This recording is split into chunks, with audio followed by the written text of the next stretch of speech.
Hey guys, we found by far the biggest truck here at the Los Angeles Auto Show, and I would say by far the most interesting because this semi-truck, Andre, is powered by what? By hydrogen. This is the Hyundai Xcient, but it's also a hydrogen fuel cell, proper Class 8 long-haul truck. This particular one here that we're going to show you here in Los Angeles Auto Show is actually a European version of it. But versions of this truck are coming to the US probably within about a year to California. So that's going to be really, really exciting, I think. Yeah, Andre's dying to drive it. He's already been mentioning the fact that he's got a CDL. I do. So unlike most big rigs, this does not have a diesel engine, does it, Andre? No. And of course, this is kind of a cab-over truck, right? So it doesn't have a hood. For a lot of European markets, they have length restrictions on a lot of their highways and roads.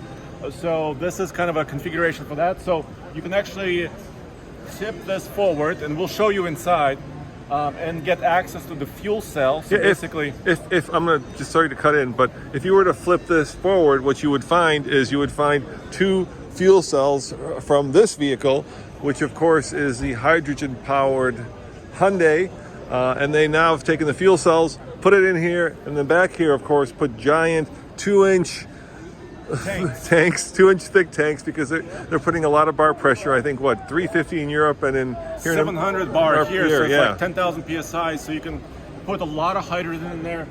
You fill it up right here. So you come up to a filling station. You connect your nozzles here to the hydrogen fueling station.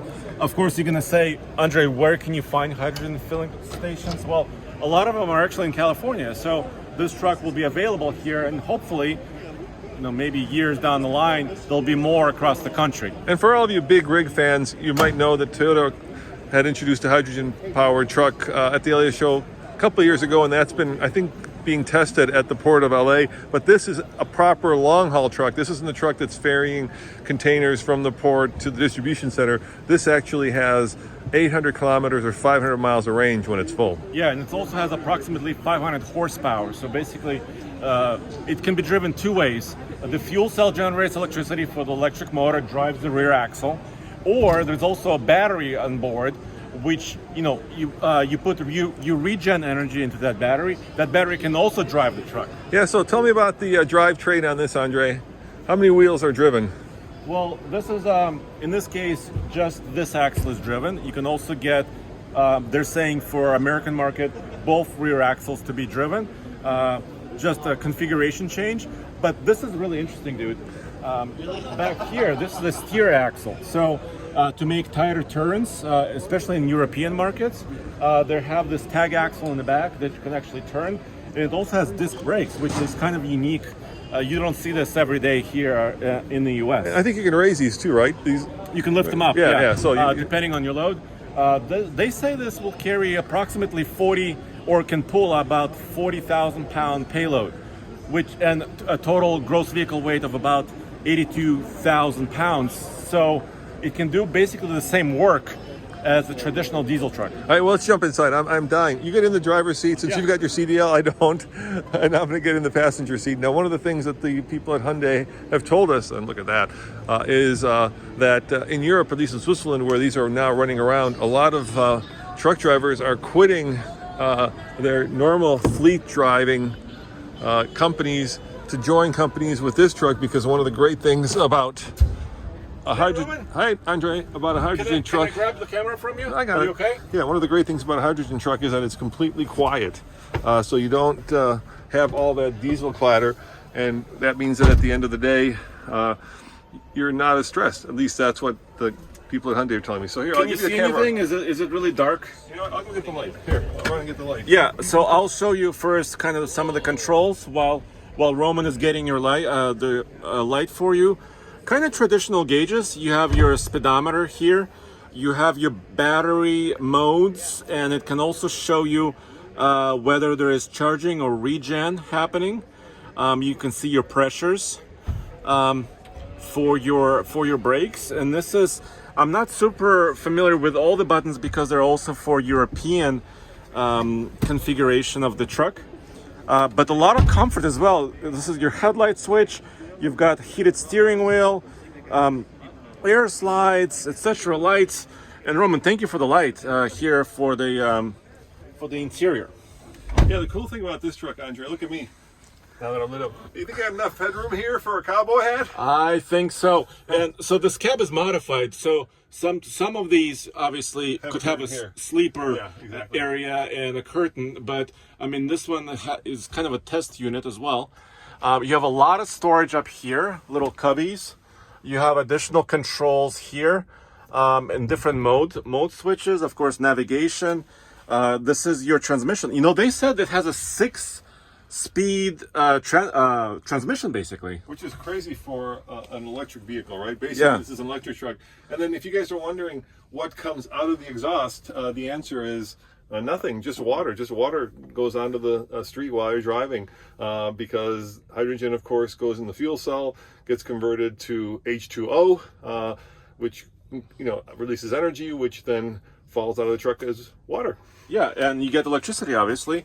And like I was saying, you can actually drive the truck directly off of the fuel cell, the electricity coming off of it. So you have up to 500 horsepower there. Or there's also, of course, battery on board to recapture some of the braking energy when you're going down the mountain and also power the truck there. So Andre, you got to drive this bad boy. I'm serious. So, they're doing some road shows and they said they'd invite us and give you a chance to drive because it'd be really weird to hit the starter button, right? And nothing. And there's no noise. There's no noise. It just sits there and purrs with no exhaust. You still have air brakes, right? So you're still gonna get that.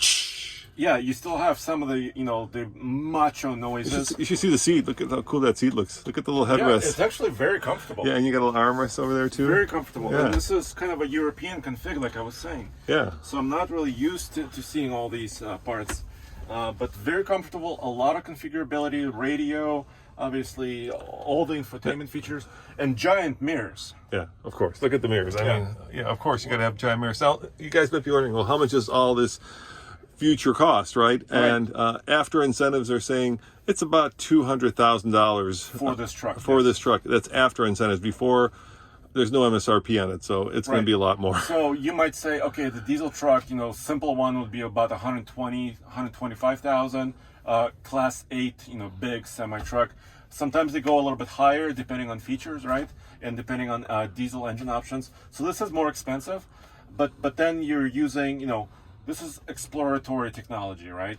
As soon as we get more of these trucks on the road, they're saying about 20 of them, or 30 of them will be deployed in about a year in California. Now, with that car down there, Andre, what I think you get is, a little bit of help with your your hydrogen, because hydrogen is expensive, right? I want to say, I haven't recently priced it, but it's much more expensive than gasoline. So that's another problem that they're going to have to try to overcome. And that is, of course, the difference between the cost of hydrogen and the cost of diesel. And of course, the number of fueling stations are only here in California for the most part. And we talked to the guy who helped work on this truck, and it takes about, to fill the tank, it takes about 20 minutes. So it takes about twice as long as it does pouring gasoline. And that all, contributes to how much time truckers have on the road. And that's a big deal. But it's coming, and it's cool to see this big ass truck here in at the auto show. The auto show. And once again, I think outside of California, it's not practical yet because we don't have hydrogen stations across the country, right? Except here, but California, they said they've been running this thing around Switzerland, and Switzerland is tiny compared to California. Let's go on the outside and close this up and show it to them again from the outside, so you get a sense for what this looks like. Be careful, dude. Yeah, I will be careful. Go backwards. Yes, I will go backwards. Yeah, it's this is the most lifted truck I've ever been in. Forget a 7-inch lift. Try a 5-foot lift. Anyway, it's pretty cool, Andre, isn't it? Yeah, I think what I like about it is that horsepower is there. It seems like 500 horsepower is typical for a diesel truck. You don't lose it with altitude. It's still electric horsepower is there. Also, regen braking, I think that's really interesting feature on a truck like this, right? With going down gauntlet and actually regaining energy as well. So I think there's a lot of positives, but also some obstacles to adoption, right? Yeah, and I think, if we are changing from fossil fuels to renewables, this is, the next step. And then, of course, the question that I'm sure a lot of you are asking is, where do you get your hydrogen from, right? Because if you get your hydrogen from, solar energy, then you're obviously using renewables. But if you're using coal to create hydrogen, then Yeah, it doesn't make any sense. Yeah. So that's another whole question that we can explore later. But right now, I just love this truck, dude. It's like a giant toy. Tonka toy. Giant Tonka toy, and then the tank, you can't see it, but it's hiding back there. That's where the tank is. And then the fuel cell is underneath there. Yeah, and as always, at TFL-studios.com, we have a lot of coverage from the 2021 LA Auto Show, from all the other automakers, so check it out. Yep, see you guys next time, and I gotta check out the back of this thing one more time, Andre, because there's a lot going on back here, dude. There's a lot going on. It's a work truck. I love this. Yeah, we gotta go drive this bad boy, Andre. We really have to go drive this. All right, see you guys next time. Ciao.